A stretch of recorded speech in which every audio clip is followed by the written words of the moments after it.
Welcome to this month's EMBN Tech Show. It is that time of the month where we check out all the latest products to do with e-mountain biking, and we're going to be taking a look at getting your helmet fit absolutely dialed and much, much more. Okay, so kicking things off, it's great news if you've got a Bosch system on your e-mountain bike. They've just released a really cool update, and that update is called Tor Plus. Now this is pretty similar to the EMTB mode that you have on your Bosch system already, which is kind of like an automatic power mode, the assist mode. It knows how hard you're pedaling and will adjust that power to suit. So if you're pedaling lightly, you get a little bit of assist, but if you go full bore like into a sprint, it will give you turbo mode kind of power. But Tor Plus is designed to be between Eco and Tour, so it's more to get those bigger rides out of your battery, but it just saves you flicking between Eco and Tour. If you want that little bit more assistance, it will give you it, but just saving on that battery. So get down to your local Bosch dealer if you want to get that fitted to your e-mountain bike. Now we're seeing a lot more big travel e-mountain bikes on the market, guys hitting downhill runs and using it as a kind of shuttle service, or maybe getting a few laps in on the bike park. We're seeing some big 180, 200mm travel bikes definitely on the rise, and having a few different forks to bolt on the front of your bike is definitely a great option. And another option that's been added recently is a fork from Manitou. Now we see a lot of Boxers and Fox 40s out there, but the Manitou Dorado is back. Now this is a legendary upside down fork that is coming out to you guys pretty darn soon. So it's an upside down design, 3 different price points on this fork. You've got the Comp, the Expert and the Pro model. 3 different travel options. You've got 180, 190 and 203mm, and that's all adjustable within that fork. Wheel seat 29 and 27.5 wheels.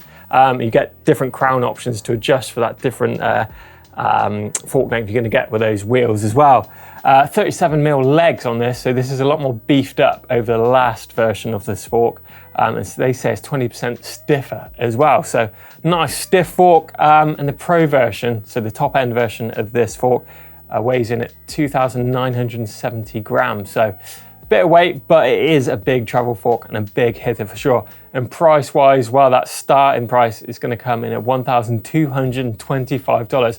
That looks like a great fork if you're into those big hits. Now, Peaty's products have added something pretty cool to their lineup of lubricants and cleaners. We are talking about the premium Link Lube. Now, as we know, chain lube is super important when it comes to maintaining the e-mountain bike, to keeping it running all efficiently and making those parts last a lot longer. And this chain lube is in fact said to last up to 30% longer than their standard chain lube at the minute. So this is an all-weather lube, so you don't need it dry and wet. It will cope with all those different weather conditions. And I was reading on the website here, it says about a team rider had a turbo trainer set up for a 1,000 miles ride. He applied this chain lube and it lasted 500 miles on that turbo trainer compared to the 380 miles that he did on the standard lube. So they're saying it lasts 30% longer. And I think if you're after a lube for your e-bike, this could definitely be worth a look. 60ml dropper bottle, that is going to cost you $9.99. So if you want to keep that chain lube, check this out. Okay, so from lubes to a bit of protection. Now this is from a company called Abus or Abus, depending on how you want to pronounce that. They are big names when it comes to security, but they're adding bike protection to their list, and they've come up with this cool lid, and it is called the Maventa Quinn helmet. Now this has a really cool bit of tech built in. It has the Q sensor that is located in the back of the helmet. Now the job of the Q sensor is to monitor your ride all the time and notify anyone if there was to be any causes of impact, changes in velocity, extreme changes of velocity, or basically a crash, anything that would flag up, a harsh head movement will set this Q sensor off. And what it does is it notifies your contacts that you have saved as emergency contacts, let them know of the situation and your precise location, so you can send some emergency service out to them. So it's a cool bit of tech, loads of colors, loads of sizes, and it's going to set you back £120 for this helmet. It's a cool looking lid, and I think one of the main parts of keeping your head protected is getting that helmet to sit and fit right on your head. So we've done this little video for you guys to check out. Yes, the helmet that you wear on your head to protect you is one of the most important things that you're going to be wearing on your e-mountain bike, and fit is super important. So firstly, let's talk about fit. Well, if you're buying a brand new helmet, then I suggest that you go to your local bike shop and try a few of those different helmets on, because the large in one manufacturer's helmet is definitely going to be different to one of the other manufacturers. So size and fitment is definitely crucial. But if you're buying online, then the easiest way to do this is to take a tape measure, put it around your head, just above your ears, about an inch or so above your eyebrows, and take that measurement, and then go onto your manufacturer's website and select a helmet that suits that measurement. Now, if you get a helmet that's going to be too big, this is simply going to be rattling around on your head after every rock and route on the trail. And of course, if you do have an accident, that helmet is simply going to fly off and probably expose your forehead and cause all sorts of problems. However, if it's too small, then you get a load of headaches. It's just not going to be very comfortable. So make sure that fit is right. And the placement of the helmet on your head is super important too. If you put it too far back on your head, then you've got all this forehead exposed. If you go over the handlebars, you've got literally no helmet there to protect you. So just make sure that is nicely protected. Or if you're throwing it too far forward, if you go to hit a jump, you can't actually see out the front of your helmet. So just that mid ground is bang on perfect.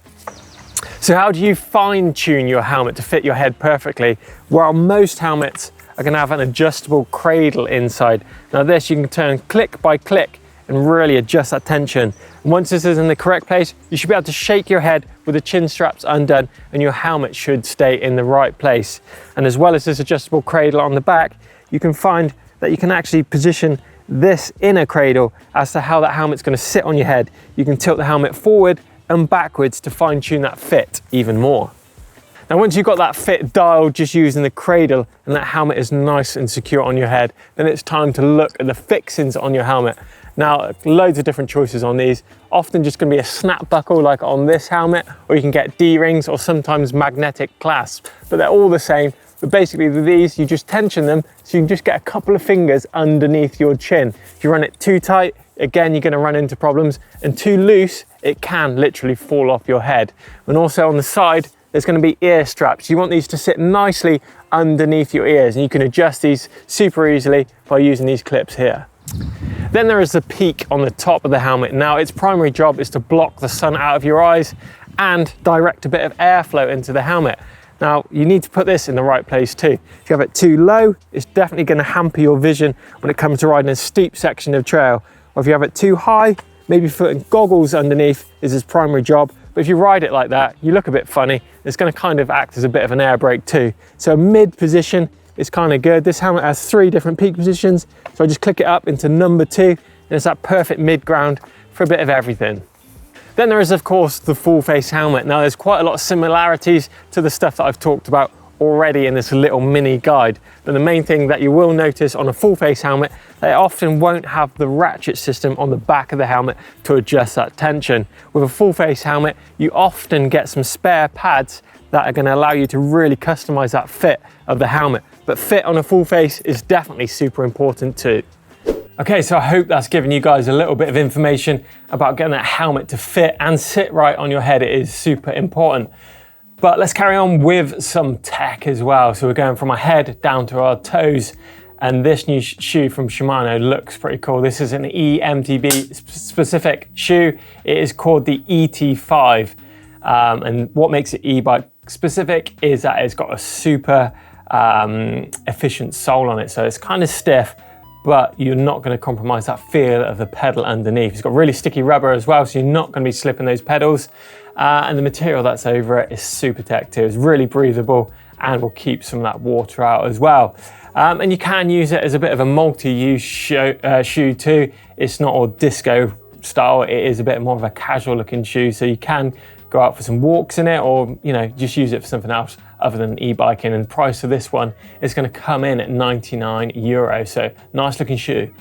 Keeping your bike nice and clean is definitely super important too, and British cleaning giants Muck-Off has got some cool products on the website, and this one really caught my eye. These are called the scrubber gloves. Now, these are designed just to fit on your hands like a normal pair of gloves, but they've got little rubber bristles on there which are really going to allow you to get into those hard to reach little nooks and crannies. And I mean, combined with a bit of Muck-Off bike cleaner, these things are going to get your steed looking super clean in no time. I think it's a great idea. You're going to keep your hands away from all that cleaner and maybe even keep them dry too. So for like winter cleaning where your hands are going numb, you're trying to use those brushes, these could definitely be a good option too. And they come in at a really good price, $7.99 for these, and loads of different sizes as well, small, medium and large. Get on their website and check them out. Now, if you run a mullet style setup on your e-mountain bike and are looking to replace your wheels, these could definitely be worth a look. Now, this is from a company called Silt, and this is a kilowatt e-mountain bike wheel set. 29er up front, 27.5 out back, and they have some nice features too, making them EMTB specific. You have a steel freehub body on there, meaning that when it comes to removing those cassettes, you're not going to be battling with an alloy freehub body trying to pull that cassette off, because sometimes it can actually eat into that alloy. You have brass nipples on the wheels, making them really good at taking that shock and can be adjusted multiple times. The rims themselves, 35mm wide, 32 hole, and that wheel set is coming in at a pretty good price too, £400, and it is available on pre-order only at the minute. So if you're in a market for some mullet style wheels, get along and check them out. Okay, so the last bit of tech I want to talk to you guys about is these amazing pedals from Garmin. Now, Garmin usually are just, for watches and GPS, things like that, but pedals is definitely a new thing for them. But this is a power meter built into the pedals, so they're not just any old clipless pedals, they have a power meter built into these, and the amount of information you can get from these things is literally mind-blowing. Stats you didn't even think existed will come into place if you start using these. So they're compatible with all the big brands out there. You can run Shimano cleats with these pedals. It's got 120 hours battery life on these, so you're going to get lots of riding in. And these details, check this out. You can measure power from each of your legs, so you know if you're getting the same output from each of your legs, your left and right on every single pedal stroke, your seated versus your standing power, and it will also tell you where your cleat should be located on each shoe to get the maximum power out of it. And I know some people think that clip pedals aren't of use on an e-mountain bike, but I think they definitely have their place on some of those rides, and some of you guys may be riding clipped in too. I know some guys like Fabian Burrell and Nico Vulioz, those guys, absolute animals on clips, and they can climb some insane stuff. And it's something I've been toying with the idea of, but the Garmin ones, they are pretty pricey for all this tech. They are coming in at £1,060, so a lot of money for a set of pedals, but the tech you're going to get with these is absolutely mind-blowing. I think if you're one of those guys that loves all this tech, then they could be worth a shout. But let us know about all the products that you thought caught your eye in today's show, and if that helmet fit chat helped you out. We want to keep you guys safe out there. Get involved down in the comments, give us a thumbs up if you enjoyed the show, and we shall see you in next month's Tech Show. Cheers.